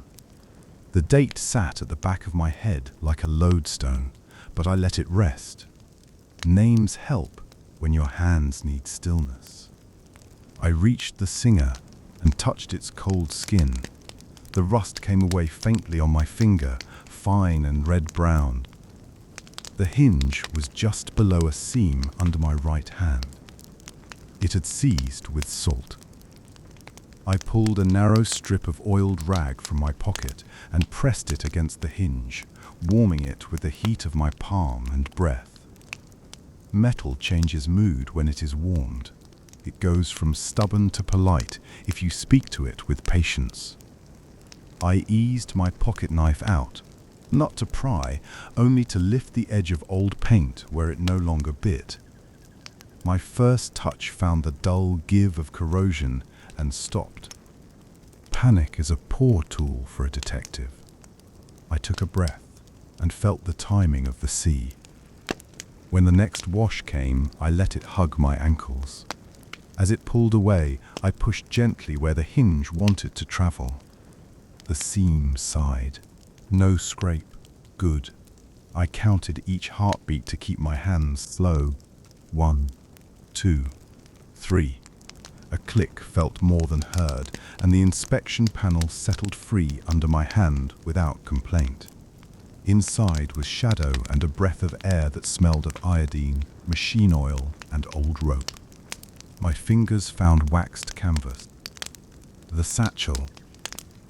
It was wrapped tight, tied with a sailor's knot carrick bend, simple and strong, meant for joining 2 hawsers. Someone had cared to do it right. even while running. On the flap, penciled letters M. Chisolv and 01 Holm Not. The time we already knew. The initials matched the quiet man whose name Jack had whispered. Martin. The symbol of a man choosing a different course and trusting strangers to row him across. I thought of that trust as a kind of gentle weight as I slid the satchel toward the opening. A footfall sounded behind the dunes, not the group. The laggard. He had turned back. His steps were deliberate now. He was listening to the sea and to the things a sea can hide. I didn't hurry. Haste rattles metal. Instead, I closed the panel as if tucking a child to sleep. Before the final inch, I took a pea-sized pebble and set it into a crease of the seam where the wind would work it. The singer groaned faintly as it rocked, a soft hinge song born of stone and rust. It sounded like a gull arguing with itself. When the guard reached the shingle and looked seaward, the sound found his ear and pulled his gaze to the horizon. People look toward voices. It is a small law of nature you can rely on. His lamp beam slid across the wet stones and skimmed my boots, but I was already moving, low and fluid, letting a thin line of surf wash up to my calves and blur Ree. Water did what it always does when asked kindly. It held noise and gave me cover. I kept the satchel pressed to my chest, under the hem of my jacket, so it would not darken in the beam and betray us with a more purposeful shape. On the ridge, another voice spoke in German, clipped and irritated. Oberleutnant Erich Falk. I had watched him earlier in profile, the way he held his head the same way he held his orders, tilted, precise, ready to be obeyed by something with a wire attached. He had the posture of a man who hears more than he sees, the habit of a signals officer who trusts sound and code. He would distrust coincidence and despise luck. He would want patterns. The singer answered him, not in code, but with a creak. Später, He called across to the laggard. later, after the tide. He would have it pride when he could bring tools, when light made things literal. For now, his eyes were east. The sky there had begun to pale, with the first thin steel of morning, and beyond that thinness lay lines of ships he could not yet see, but could not ignore either. I reached the dune hollow, and Claire's hand found the satchel before my words did. She knew the weight by feel. Without looking down, she tucked it into a canvas frame hidden under beach grass, an old crab pot repaired twice with baling wire, the shape of usefulness itself. Red spar, she breathed, reminding both of us of the plan and of the boy that waited like a patient cousin in the channel. I nodded. We had already walked it in our minds. Now we only had to let the tide carry it out of notice. We moved in the lee of the dune to the narrow cut where the culvert met the sea. Claire's cousin had moored the red spar buoy beyond the break, a simple pole with a small cylinder at the top and no one's name on it. A fisherman's world is a web of shared things that look like junk to those who do not know their use.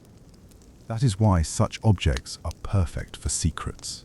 They hide in plain sight because they are honest about what they are. Claire slid into the water with a grace that comes from knowing cold will pass if you keep moving. I held the crab pot and eased it to her when the wave rose. The satchel was bound deep inside the pot, behind a false panel of netting that old hands call a mercy wall, put there so fishers can free creatures that should not have been caught. Now it protected the thing that could not be caught at all. She stroked to the spar, set the pot, and looped the line with a fisherman's bend that looked like a mistake to anyone who didn't make knots for a living. It was the kind of knot that says, "I will hold until noon. Nothing to see here." "Back," I said, my voice no more than a thread. We returned to shelter. Jack had his eyes open again, following the rhythm of our mouths more than our words. "It's done," I told him, and he swallowed once and let his head rest back against the stone as if he could lean on the word. The laggard reached the singer. He crouched and touched the seam. The pebble murmured, and the beacon swayed a fraction with the ebb. He straightened and turned his lamp away, back to Falk, back to orders, and to the east. Our small trick was not defiance. It was a kindness to the world, letting it continue on its chosen line. A first dull boom crawled along the water from far to the east, naval guns testing distance. Not yet the great voice, but the throat clearing before a speech. Falk lifted his head, and in that lift I saw his discipline crack a hair, not with fear, but with calculation overload, worst enemy of a methodical man. He could not search everything and report everything and prepare his post to remain useful all at once. He chose the report. That choice was our tide. We stayed low and waited for his command voice to carry again. Zurück, back. The patrol folded inward and began to climb toward K-72, with the lamplight bobbing like tame fireflies in the dawn. The singer creaked once more and then held its peace. The sea placed a fresh line of foam at the foot of the dunes, as if smoothing a page for a new sentence. "Go," Claire said gently. "Jack and I will stay until full light, then to the orchard." There was no heroics in her tone, only practical intent. She was a teacher. She gave quiet instructions, because that is how things get done. "Be careful," Jack whispered, and I realized he had turned that instruction to me. I smiled at him. A small, tired half-smile mirrored in his own. "I will," I said, "and you will breathe. That is your whole job." It was a good job. It was the only one that mattered. As I slipped along the dune, keeping low until the long shadow of K-72 folded back upon itself, the cove felt like a held breath. Everything had the delicate balance of a tide at turn. The patrol's footprints were already softening. Claire's swallow scarf lifted once in a small wind and then settled again. The buoy beyond the break rocked among many others, red a little darker than its neighbors, but nothing to make a report pause. That was the point, to make safety look average. Above, the mast on K-72 hummed as the wind caught its wires. Falk's silhouette stood against a lightening sky, all angles and restraint. He looked east again. The singer did not sing. And somewhere between this cove and that horizon, 1,000 ships made ready to cross a line they had always intended to cross. The satchel was no longer our problem. It had become a piece of the enormous picture that would soon fill every eye. Because it would not be found here, men inland would move slower, later, and in a direction not helpful to those waiting at the water's edge. Modern war is a dance of timing. Tonight we had moved one step by half a beat. It was enough. Chapter 10, in which dawn holds its breath and a thread returns home. Dawn in Normandy arrived without asking permission. It spread in pale bands across the low clouds, cool light lying over the dunes like a hand upon a restless shoulder. The shingle took on a dim silver, and each wet stone became a mirror the size of a thumb. Far out, the rim of the world thickened with shapes that at first were tricks of the eye, and then were ships. Many, orderly and coming. We did not cheer, we listened. The first full-throated guns spoke from the east, long, rolling notes that pressed against the air and then receded. They were not angry. They were methodical, like carpenters tapping beams into place with careful blows. The cove itself stayed strangely calm, as if the earth knew its role was to carry sound and keep still. I watched K-72.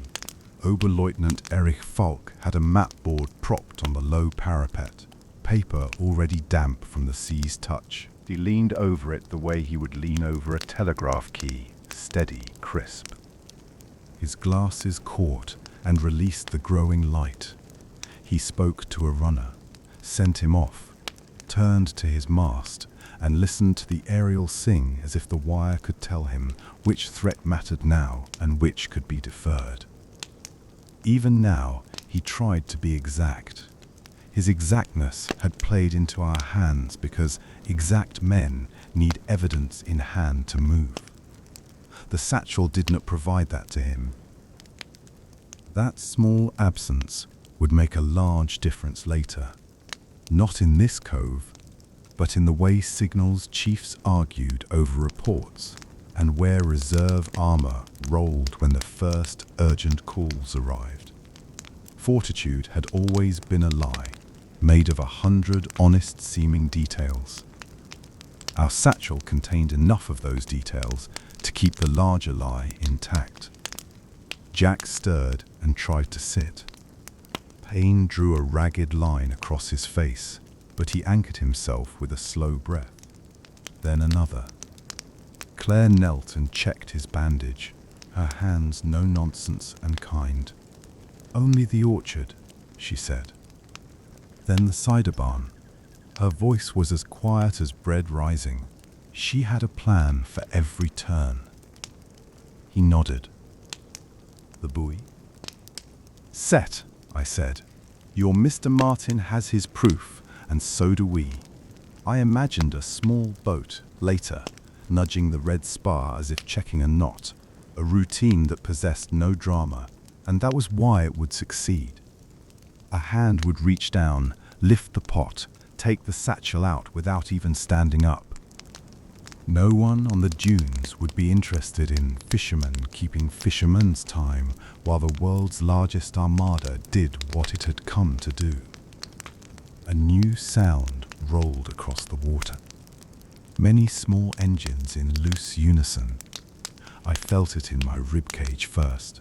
Then I saw them, grey-green rectangles moving in files, landing craft headed towards sands with names that were already written. Utah, Omaha, Gold, Juno, Sword. Between them, a few white wakes where something hurried or turned. If you squinted, the whole view looked like someone had drawn a rake through morning light. K-72's radio woke fully. A voice rattled through, too distant to catch without the mast, but I knew the gist. Reports were colliding with each other up the chain like pebbles in the wash. Possible diversion, someone would say. Hold reserves, someone else would insist. Men in rooms far away would hesitate over a map dotted with lettered beaches and arrows because the arrows have always lied in the past week. That tension was the product of a dozen people like Claire who had made lies look true and truth look dull for months. Now, it paid a quiet dividend. Falk left the parapet for a moment and walked to the edge of the dune, close enough that I could see his mouth tighten. He stared at the cove as if to make it confess. But the cove had nothing to say. It smelled of kelp and cold iron and wet grass. It had a singer that needed oil. It had prints that were beginning to blur. It had a teacher with a scarf and a wounded sailor waiting out the churn. It had an absence of satchel. He turned back to his post and to the east, because that was where the noise was, and his training told him to listen to the loudest thing first. We began our slow leave. Claire took Jack's weight with the ease of someone who had helped her students home in storms, one shoulder under his arm, a hand smoothing the way more than pushing. I took the lead, scanning for the simple signs that warn of eyes, a cigarette's ember, a glint of metal, the quick up-down of a head. There were none nearby. The patrol on the ridge had bunched at the bunker mouth, waiting for orders. Falk's runner had not yet come back. The culvert's deeper dark accepted us. The dome of it turned the surf into a long hush that stretched out and out, like the held note of a cello. Jack's steps found a rhythm. Claire's breath matched it. I kept my own breath quiet and counted our minutes, not in numbers, but in waves. 14 waves to the old fence post, 12 more to the clump of beach rye, then the driftwood log with the iron nail like a finger pointing inland. Old war and older sea each gave us guideposts. At the orchard, we crouched under low, strong trees that had known many winters and gave shade without asking names. Their leaves trembled with dew in the new light. You could smell crushed apple even now from last season's windfalls worked into the soil. Claire's cousin had left a wheelbarrow tipped on its side as a promise of normal errands. It covered a gap in the hedge. We used it. We passed into the narrow lane beyond. Jack leaned against the hedge and closed his eyes for a heartbeat. Most of us never make the histories, he said, barely above a breath. We're only the water the boat sits on. Water holds everything up, I answered. It is the most valuable part. He smiled without opening his eyes. Claire's hand touched my sleeve, a quick thanks and a nudge to go. You have your way home to find, she said. Her accent turned the word home round and soft. We have ours too. She adjusted the swallow scarf, and I noticed a loose thread along its edge. A bright blue fibre clung to my cuff where it had brushed me in the culvert, a small proof that dreams like to leave calling cards. At K72, a sound of metal striking metal rang out. Falk had put a spanner in someone's hand and pointed back at the singer. He had not forgotten it. It would be opened later. It would complain in full daylight, and nothing inside would disappoint him because emptiness is a kind of answer. He would make a note, file it, and then the tide would move again. Our small interval of importance was ending, which is how you know the larger thing is beginning. Down on the wide water, grey walls lifted into place in neat rows as men in landing craft braced themselves. Some would meet low sand and scattered resistance. Others would meet bluffs and ordered fire. The names of beaches would gather grief and pride for the rest of time. But this quiet cove would be logged as quiet, and in that quiet rested the safety of signals and the speed of a lie becoming a fact long enough to matter. Thank you, Jack whispered. His voice was a mix of Cornwall and salt and relief. It hit me in the chest, as simply as rain hits a roof and begins to be music. Sleep, I said. The tide is with you. He let his head rest on the wheelbarrow's plank, and his breaths lengthened and grew shallow in the good way. Claire's eyes stayed on me for a moment, clear and steady. Bonsoir, she said out of habit, though the morning was already here. Old words keep us safe. The orchard blurred at the edges. The steady boom of distant guns softened until it became something like a clock in another room. The shingles silver became the grey of my study's rain light. The dune's grass lay down into the nap of the rug by my chair. I returned the way I always do, through the hinge between breaths. The chair welcomed me.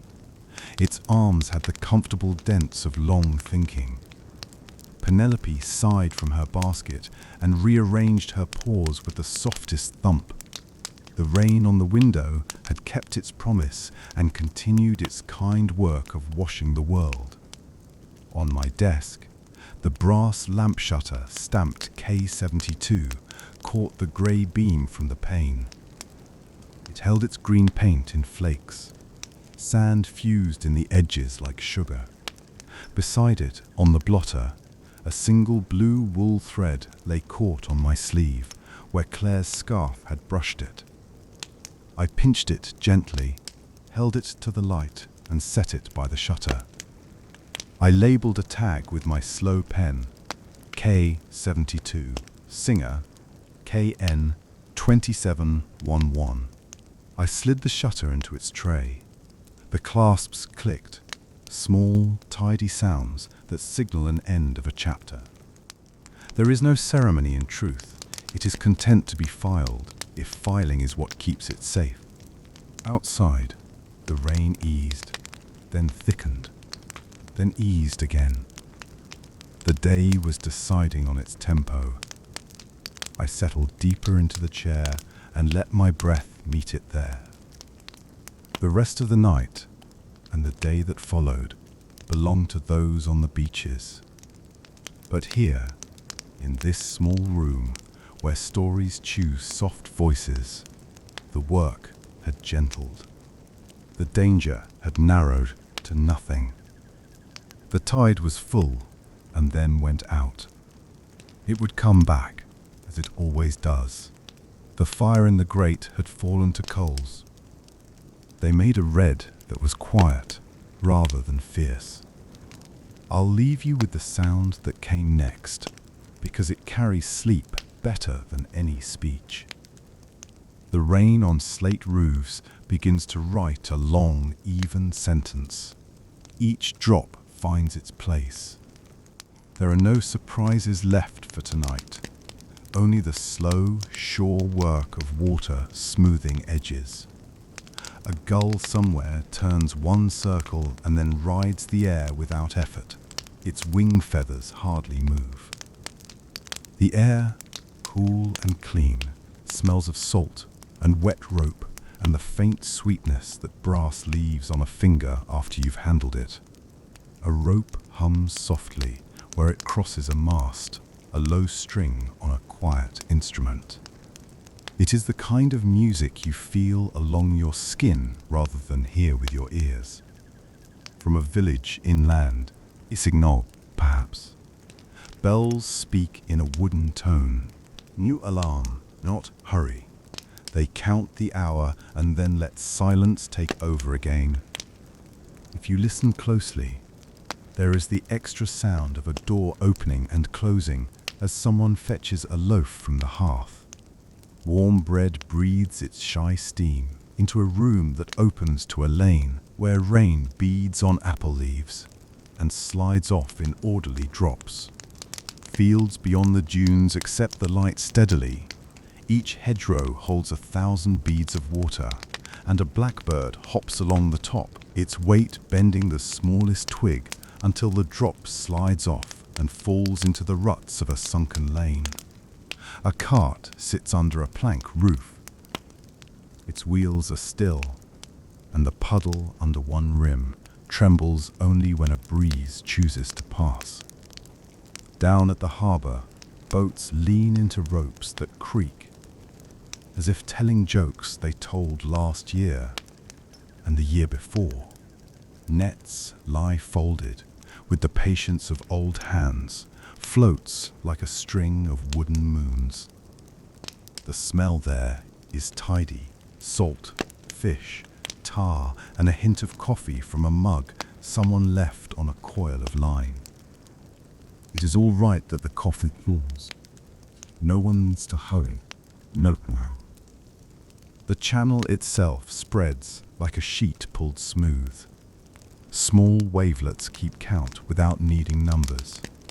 They rise, they fold, they reach the shore and tip themselves into the sand with a hush that sounds like yes. The water next to the red spar buoy lifts and falls, all tasks complete. If you could lay your hand on that water, you would feel it say, "We have time." Inside the room, the clock gives a slow tick, and then the twin of that tick after the right interval. Between those ticks is enough space to rest an entire thought and let it go. Penelope's breathing matches it, a low rise, a low fall, and then a tiny dog sigh that says that wherever she is in her own dream, the ground under her feet is gentle. Your shoulders can set down their weight now. There is no lookout to keep. The patrol has gone, the satchel is safe, and the story knows how to walk itself home. Let your breath be simple and round. Let your eyes grow heavy the way fences grow moss quietly while no one is watching. Rain writes its sentence and comes to its period in its own time. Some drops choose the sill and make a soft drum. Others choose the glass and slip down in two companion lines. The room holds that sound the way a harbor holds returning boats. The air holds you. The chair under you is certain. Sleep is welcome here. The last thing you need to do is nothing. That is the easiest task in the world when someone else has carried the sharp edges. I have them. You have the rest. Breathe in, breathe out. Normandy's morning can find its way without us now. Good night.